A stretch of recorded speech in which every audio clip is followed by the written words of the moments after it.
Hello again. Hello again. We're here to read a little bit more of The Hidden Prince by Jeffrey E. Burkart, and the illustrations are by Patrick Whelan.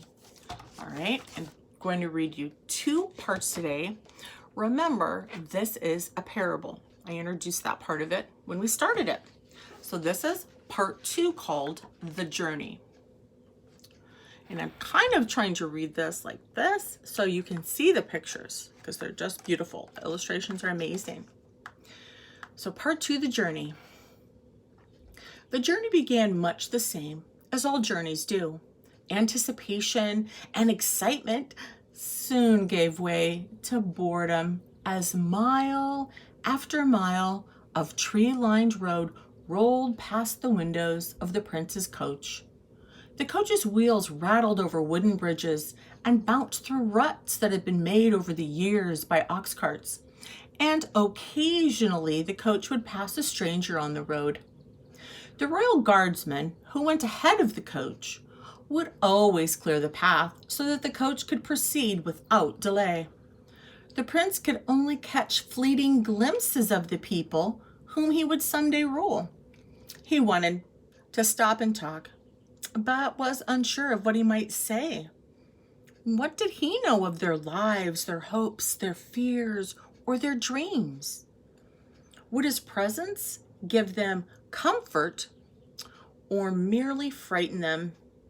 He started to feel more and more unsure of himself and longed to return home to the loving arms of his father and the safety of the castle. It was late in the afternoon when the coachman slowed the carriage to a stop in front of an old farmhouse. Now you can see the whole picture, the procession of him going along.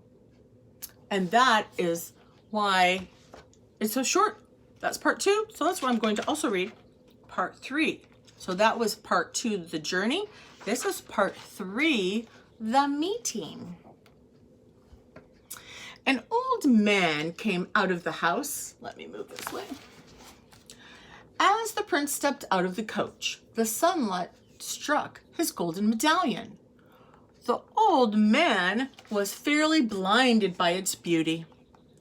He recognized the golden medallion immediately and bowed in obeisance.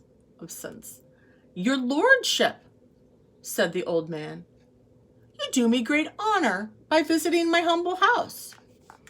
You have but to ask, and I will grant you anything within my powers." "Thank you," the prince replied. "We would be pleased if you would allow us to water our horses and rest in the shade of your trees." The roads were quite dusty, and the prince and his men were as parched as their horses. "Please allow my daughter to fetch water for you, my lord," said the old man. He then beckoned to his daughter, who came out of the house at his request. The prince could hardly believe his eyes. Never had he seen such purity, beauty, and bearing. He thought this peasant girl to be most regal. As she turned from the well, the prince strode quickly toward her. Her eyes met his for only a moment. She looked down and bowed her head as she held the cup in her hands.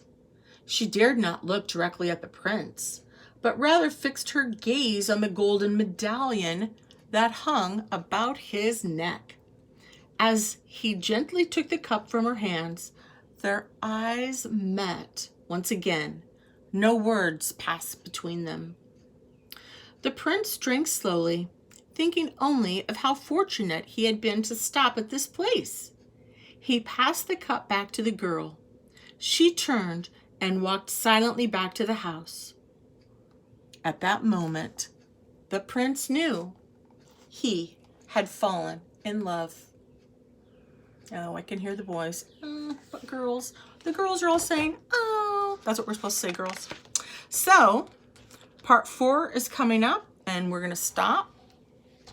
And I will look forward to seeing you next time as we continue on with The Hidden Prince.